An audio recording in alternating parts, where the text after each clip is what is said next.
Next time আমাকে নিয়ে যদি ভিডিও বানান তাহলে আপনার বিরুদ্ধে আমি মানে পদক্ষেপ নেব। তো 211 ধারায় চার্জশিট দিলে মিথ্যা মামলাকারীর 7 বছর পর্যন্ত সাজা হতে পারে। তারা ফেয়ার ইউজ বলে ঘোষণা করে দিয়েছে। আমি তোমাকে তো বিষয়ে সমালোচনা করেছি, এই যে সুন্দরভাবে লেখা সমালোচনা করেছি। বিভিন্ন শিল্পীর গান কাভার করতেছি বা তোমরা কাভার করতেছো, এটাকে আইনত অপরাধ না? আমি যদি অপরাধ করে থাকি সেম অপরাধী তোমরা। দেখো বিপ্লবের কমেন্ট একটু আপনাদেরকে দেখাই, যে বিপ্লব কমেন্ট করেছে, মানুষের অহংকার বেশি দিন থাকে না, অহংকার পতনের মূল। তাই যারা যারা অহংকার করে তারা ধ্বংস হবেই। মানে ও কত কষ্ট নিয়ে এই জায়গায় লিখেছে, আপনারা একটু ফলো করেন। তাই যারা অহংকার করে তারা ধ্বংস হবেই, বুঝছেন? ওর মনের মধ্যে কতটা কষ্ট আছে। হবে বলা এক জিনিস, হবেই বলা মানে কতটা গুরুত্ব দিছে। আসসালামু আলাইকুম। ফেসবুক এবং ইউটিউবের সকল দর্শক বন্ধুদের সালাম জানিয়ে আমি একটি কথা বলতে চাই আপনাদের উদ্দেশ্যে। আমি কাউকে নিয়ে ভিডিও বানাতে চাই না ভাই, আমি তোমাদের কাছে মাপ চাচ্ছি, করজোরে আমাকে মাফ করে দিও। শোভা, তোমাকে নিয়ে একটা আমি আমার মন্তব্য জানাইছিলাম, আমি কিন্তু কারো মন্তব্য জানাই নাই। আমি আমার নিজের অপিনিয়ন্সটা তুলে ধরছিলাম যে আসলে এই প্রবলেমগুলো কেন হচ্ছে, এই প্রবলেমগুলোর আসলে মূল উৎপত্তি। এই পরিপ্রেক্ষিতে অনেকে অনেক রকম কথা বলছে। তুমি একটা ভিডিও বানাইছো, আমি একটু দেখাই, আবারও দেখাবো, কেননা আপনাদের দর্শক একটু প্লিজ অনুগ্রহ করে আমার কথাটা একটু শুনে যাবেন, তারপর আপনাদের সাথে আমি কথা বলছি। আপনি নিজেও স্বীকার করছেন, একটু আপনাদের সামনে তুলে ধরবো। আর সেই কমেন্ট আমি একটু টেনে দেই, তো আপনারা না টেনে সম্পূর্ণ ভিডিওটা দেখুন। আমি আসল জায়গায় যাই, এটাই অনুরোধ। এখানে বানাইছে অহংকারী শোভা ভিএস কলাবতী আতিয়া। আচ্ছা, আপনি যে এই টাইটেলটা দিলেন, ভিডিওর বিষয়টা পরে যাই, টাইটেলের বিষয়টা আগে আসি। আপনি যে এই টাইটেলটা দিছেন, আপনার এই টাইটেলটা দেওয়ার আগে 10 বার ভাবা উচিত ছিল যে আপনি কি টাইটেলটা দিচ্ছেন। আপনি নিজেও স্বীকার করছেন যে আতিয়ার সাথে পরিচয় হওয়ার অনেক আগে থেকে শোভার সাথে আমার পরিচয়। তো আপনার সাথে যেহেতু আগের থেকেই আমার চেনা জানা, তো কোন দিন আপনাদের আমি অহংকার দেখায় কথা বলছি, অহংকারের মতো কিছু একটা করছি, আমাকে জানাবে। আচ্ছা, এইবার মানে ও কোন দিন অহংকার করছে সেটা আমাদের থেকে জানতে চাইছে। আসলে আমি তোমার বিষয়ে আর কোনো ভিডিও বানাইতে চাই না। আমি আমার ওপিনিয়ন্সটা আরেকটু তুলে ধরবো। আমি তোমার বিষয়ে টাইটেল বিষয়ে বলছো, আমি পরে জানাচ্ছি। আর একটা কথা শোনাবো তোমার, সেটি আগে শুনে আসি। আপনি আমার বিরুদ্ধে কেন ভিডিও মানে বানাইলেন সেটারও আমি সেটাও বের করতেছি। আর কোন দিন আপনার সাথে আমি অহংকার দেখায় চলছি সেটা অবশ্যই আমাকে জানাবেন। আচ্ছা, আমাকে জানাতে বলছে আমি কিভাবে অহংকার বা ও আমার সাথে কি অহংকার ব্যবহার করছে। যাই হোক, শোভা আমার থেকে জানতে চাইলো, কিন্তু আপনারা এই পয়েন্টটা নোট করে রাখবেন যে ও কিন্তু আমার থেকে জানতে চাইছে ও কোন দিন অহংকার করছে। হ্যাঁ, আমি একটু টেনে আপনাদের শোনাই, তারপরে কথা আমি সামনে আসছি। আপনার সেই টাইটেল দেওয়ার আগে অবশ্যই ভাবা উচিত ছিল কোন দিন অহংকার দেখাইছি। আচ্ছা, এটা না, আর তার আগে আপনারা আচ্ছা আমাকে কপি করে চলে নো যে বললেন যে তোমার গর্ববোধ করা উচিত। আচ্ছা, এগুলো কালকের ভিডিও। আমি প্রবাসীদের টাকা খায় না। আচ্ছা, এগুলা নিয়ে আমি কোনো কথা বলি নাই, প্রবাসী বা প্রবাসী ভাইদের নিয়ে আমি তোমাকে কোনো কথা বলি নাই। হ্যাঁ, আমি জাস্ট তুমি যে এসবভাবে কথা বলো, তো একটু মানুষের খুব কষ্ট হয়, যারা আসলে তোমাকে অনেক মানুষ পছন্দ করে, অনেক, আমি এটা স্বীকার করি, অনেক মানুষ পছন্দ করে। এবং তোমার এই যে বর্তমানে যে বিহেভিয়ারগুলো তুমি করছো অনলাইনে এসে, সেটা মানুষ তোমার থেকে আশা করে না। আমি নিজে আশা করি না তুমি এইভাবে কথা বলবে, কারণ তোমাকে তো আমি আগে থেকেই চিনি, তুমি তো এইরকম টাইপের মেয়ে না। আচ্ছা, মেন কথাটা আমি যাই, তারপরে কথা বলা মনে হয় আমার জন্য বেটার হবে। যে আমাকে শুধু বলেই যাবেন, আমি চুপ করে শুধু শুনেই যাব, এতটা দুর্বল এই জায়গায় মেবি আমি মানে এই হ্যাঁ সরি, আর এখন আবার আমাকে নিয়ে এইগুলা ভিডিও বানানোর মানে কি? নেক্সট টাইম আমাকে নিয়ে যদি ভিডিও বানান তাহলে আপনার বিরুদ্ধে আমি মানে পদক্ষেপ নেব। এটা দর্শক বন্ধুরা, এইটাই আমার মূল পয়েন্ট। সেটি হচ্ছে ও আমার থেকে কিন্তু উত্তর চাইছে একটা বিষয়ে, আবার ও বলছে আমি যদি ওকে নিয়ে ভিডিও বানাই তাহলে ও আমার বিরুদ্ধে অ্যাকশন নেবে। আমি কি করব? আমি উত্তর দেব নাকি ভিডিও বানানো বন্ধ করে দেব? আচ্ছা যাই হোক, আমি তোমাকে নিয়ে আর কোনো ভিডিও বানাবো না, এই লাস্ট এই উত্তরটা দিচ্ছি। তুমি যদি আরও উত্তর জানতে চাও তাহলে আমি আবার বানাবো, যেহেতু তুমি বলছো। আর যদি তুমি আরও উত্তর না জানতে চাও তাহলে আমি তোমাকে নিয়ে কোনো ভিডিও বানানোর প্রশ্নই আসে না আমার, ঠিক আছে? আমার বিরুদ্ধে তুমি সেকশন 499/500 ধারায় মামলা করতে পারবে। হ্যাঁ, আমি তোমার কথা মানছি, 100% তোমার কথা যুক্তি আছে। আমি যে তুমি আমার এই বিরুদ্ধে স্টেপ নিতে পারবে, হ্যাঁ, আমার বিরুদ্ধে এই স্টেপগুলো নিতে পারবে, অবশ্যই পারবে। তোমার এটা লিগ্যাল রাইট, তুমি হচ্ছে বাংলাদেশের যেহেতু নাগরিক, এটা তোমার লিগ্যাল রাইট, অবশ্যই তুমি করতে পারো। আর এটা যদি কোনোভাবে তুমি আমাকে হয়রানিমূলকভাবে মামলা করে, আমি কিন্তু উল্টা মামলা দিতে পারবো। এই ধারায় মামলা হলে আমার 2 বছরের জেল হবে। যদি তুমি 2 বছরের জেলের আমাকে জেলে ঢুকানোর জন্য মামলা করতে চাও, করো, সমস্যা নেই। তবে মিথ্যা মামলার একটা বিচার আছে। আমি তোমাকে একটু শোনাই, বড় ভাই একটু শুনিয়ে দেন প্লিজ। বা আপনারা যারা জানেন না তাদের উদ্দেশ্যে বলতে চাই, বাংলাদেশের বিদ্যমান আইনে মিথ্যা মামলা করে কাউকে হয়রানি করলে কঠোর শাস্তির ব্যবস্থা অলরেডি আছে। আমাদের সমাজে প্রায়ই দেখা যায় যে প্রতিহিংসার বশবর্তী হয়ে একজন আরেকজনের বিরুদ্ধে মিথ্যা মামলা করে। এই ধরনের মিথ্যা মামলা করলে পুলিশ যদি বুঝতে পারে মামলাটি মিথ্যা, তাহলে পুলিশ আদালতকে জানায় যে মামলাটি করা হয়েছে সেটি মিথ্যা।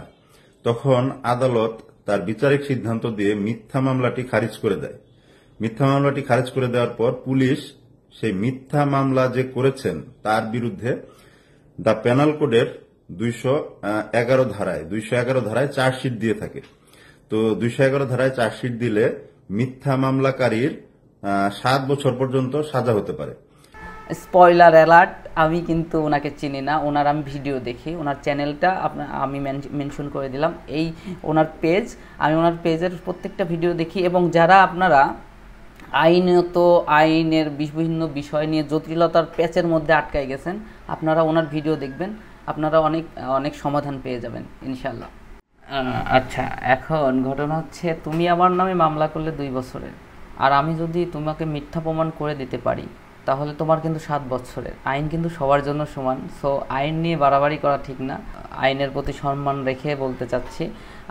আমি যে কাজটি করেছি, ও একটা লাইভ করেছে, সেই লাইভের আমি মন্তব্য করেছি।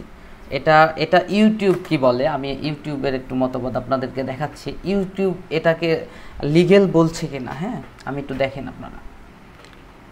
আচ্ছা, এখন আমি আপনাদেরকে দেখাই যে ইউটিউব কি বলে। এই যে আপনারা দেখতে পাচ্ছেন যে ইউটিউব বলতেছে কপিরাইট ডিসক্লেমার আন্ডার সেকশন 107 107 ধারায় একটা কপিরাইট অ্যাক্টের বিষয়ে 1996 সালে একটা ঘটনা মানে একটা আইন করা হয়েছিল, যেটাতে বলা হচ্ছে, আমি তোমাদেরকে আমি সবার সুবিধার্থে একটু বাংলায় শোনাই। সেটি হচ্ছে এই যে সত্ত্বাধিকার বা কপিরাইট আইন 1976-এর 107 ধারা অনুযায়ী ঘোষণা, আলোচনা, মন্তব্য, সংবাদ, প্রতিবেদন, শিক্ষা, গবেষণা, জ্ঞান চর্চা মতো উদ্দেশ্যে ন্যায্য ব্যবহার, ফেয়ার ইউজ, মানে এটাকে তারা ফেয়ার ইউজ বলে ঘোষণা করে দিয়েছে। আমি তোমাকে তো বিষয়ে সমালোচনা করেছি, এই যে সুন্দরভাবে লেখা সমালোচনা করেছি, হ্যাঁ, অনুমোদিত করে দিয়েছে। এই ধরনের ব্যবহারে সাধারণত সত্ত্বাধিকার লঙ্ঘন হিসেবে গণ্য হয় না, অলাভজনক, শিক্ষামূলক বা ব্যক্তিগত ব্যবহারের ক্ষেত্রে ন্যায্য ব্যবহারের পক্ষে ভারসাম্য বজায় থাকে। আমি আমার প্রত্যেকটা ভিডিওতে আমি এই ডিসক্লেমার ইউজ করি, না হয় ডিসক্রিপশন চেক করে আসো, একই নিয়ম ফেসবুকেও। আর তোমরা, আমি যদি বলি তোমরা যে আমরা যে চ্যানেল মালিকগুলো বিভিন্ন শিল্পীর গান কাভার করতেছি বা তোমরা কাভার করতেছো, এটা কি আইনত অপরাধ না? আমি যদি অপরাধ করে থাকি, সেম অপরাধী তোমরা। সো আমি আমি আসলে ওভার এক্সাইটেড হয়ে যাচ্ছি, একটু পরে কথা বলছি আপনাদের সাথে। যাই হোক, আমি আবার কথায় ফিরি।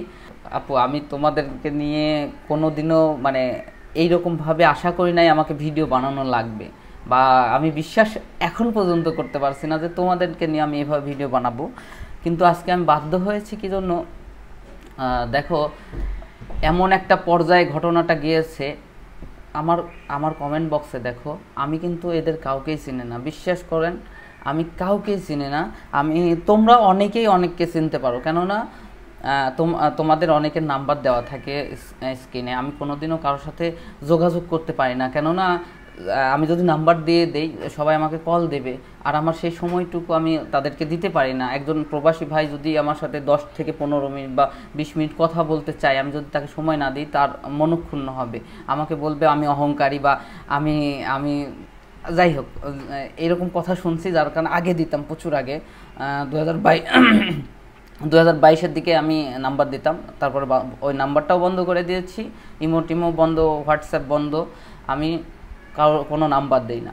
দর্শকের কথা বলি, দর্শক তোমার চ্যানেলে তোমার নিজস্ব দর্শক আছে, আমি তাদেরকে বলতে চাই, আমি আপনাদের কাছে একটা অনুরোধ করব, প্লিজ কেউ শোভার নামে খারাপ কোনো কমেন্ট করবেন না, কেননা ও আমাদের ছোট বোন, আপনাদের ছোট বোন, সবার প্রিয় মুখ, আমাদের ভালোবাসার একজন শিল্পী, ওকে অপমান করবেন না। আমি জাস্ট ওকে ধরানোর জন্য, ও যেন এই ভুলগুলো আর না করে, কারণ এটা সোশ্যাল মিডিয়া।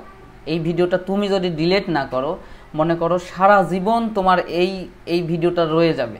এই ভিডিওটা একদিন তুমি নিজে দেখবে যে তোমার পতনের মূলে কি ছিল। যদি পতন আল্লাহ না করে যেন এই ঘটনা না ঘটে, ঠিক আছে, তখন তুমি বুঝতে পারবে এই প্রবলেমগুলোর কারণ কি। আসলে দিনের পরে কিন্তু রাত আসে, আবার রাতের পরে দিন। আজকে তুমি হ্যাপি আছো, সুখী আছো, আল্লাহ না করে, আল্লাহ চাইলে সব করতে পারে আপু, আল্লাহ না করে তুমি যদি আজকের এই লেভেলে না থাকো, রাতের যদি অন্ধকার না থাকতো, দিনের আলোর কোনো মূল্য ছিল না। একজন কালো মানুষ আছে বলেই একজন সুন্দর মানুষকে মানুষ মূল্য দেয়, ঠিক আছে।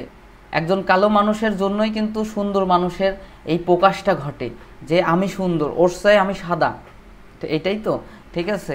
তেমনই ব্যাপারটা যে তোমার দোষ তুমি যদি নিজে উপলব্ধি না করো, এই কথাটা বলার মূল কারণ হচ্ছে, দেখো তোমার চ্যানেলে তোমার প্রিয় মানুষগুলো সব সময় অ্যাক্টিভ থাকে, তারাই দেখে, তারাই কমেন্ট করে।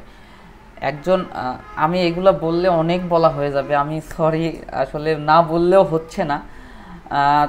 দেখো আমার চ্যানেলে অনেক মানুষ তোমার বিরুদ্ধে কথা বলছে, কেননা তাদের কিন্তু পছন্দ হচ্ছে না আমার মতো, এবং ইভেন বিপ্লবও কথা বলছে, আবার অনেক মানুষ তোমার পক্ষে হয়ে কথা বলছে। আমি অনুরোধ করব, যারা শোভার বিপক্ষে কথা বলছেন, আসলে এই কথাগুলো শোভাকে বকাবকি বা অন্যভাবে নেবেন না। ও ছোট মানুষ, ভুল করতেই পারে, বা হয়তোবা আমিও ভুল করতে পারি, হয়তোবা আমি ভুল করছি, শোভার কোনো ভুল নাই, আমি ওকে নিয়ে কথা বলছি, আমি ভুল করলাম, মেনে নিলাম। এখন আপনাদের উচিত ওকে নিয়ে কোনো তেমন মন্তব্য করবেন না। ওকে সংশোধন হওয়ার জন্য কি কি কমেন্ট করা যায়, বা এই রকম আমাদের যে কমিউনিটি আছে, পাবনার যে কমিউনিটি আছে, এরা আগের মতো কিভাবে কাজ করতে পারে সেই বিষয়ে আপনারা পরামর্শ দিয়ে যাবেন, এটাই আপনাদের কাছে রিকোয়েস্ট। আর বিপ্লব কিন্তু একটা কমেন্ট করেছে, আমি আপনাদেরকে একটু দেখাই। এই যে দেখো, বিপ্লবের কমেন্ট একটু আপনাদেরকে দেখাই। যে বিপ্লব কমেন্ট করেছে, মানুষের অহংকার বেশি দিন থাকে না, অহংকার পতনের মূল, তাই যারা যারা অহংকার করে তারা ধ্বংস হবেই। মানে ও কত কষ্ট নিয়ে এই জায়গায় লিখেছে, আপনারা একটু ফলো করেন। তাই যারা অহংকার করে তারা ধ্বংস হবেই, বুঝছেন। ওর মনের মধ্যে কতটা কষ্ট আছে, হবে বলা এক জিনিস, হবেই বলা মানে কতটা গুরুত্ব দিছে, ঠিক আছে। সো আপনারা অনেকে ওর রিপ্লাই দিচ্ছেন, আমি এত বড় ভিডিও আর বানাইতে চাচ্ছি না, নয়তো আপনাদের কমেন্টে রিপ্লাই দিতাম। আর ওকে শুধু না, ও কিন্তু বিপ্লব ভুল বুঝবেন না, ও কিন্তু শুধু কাউকে মেনশন করে বলে না, এখানে আপনারা একটু ভালো করে পড়বেন।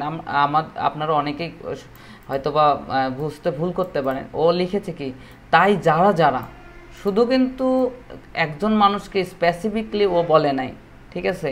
ও কিন্তু বলছে তাই যারা অহংকার করে, যারা সো আমরা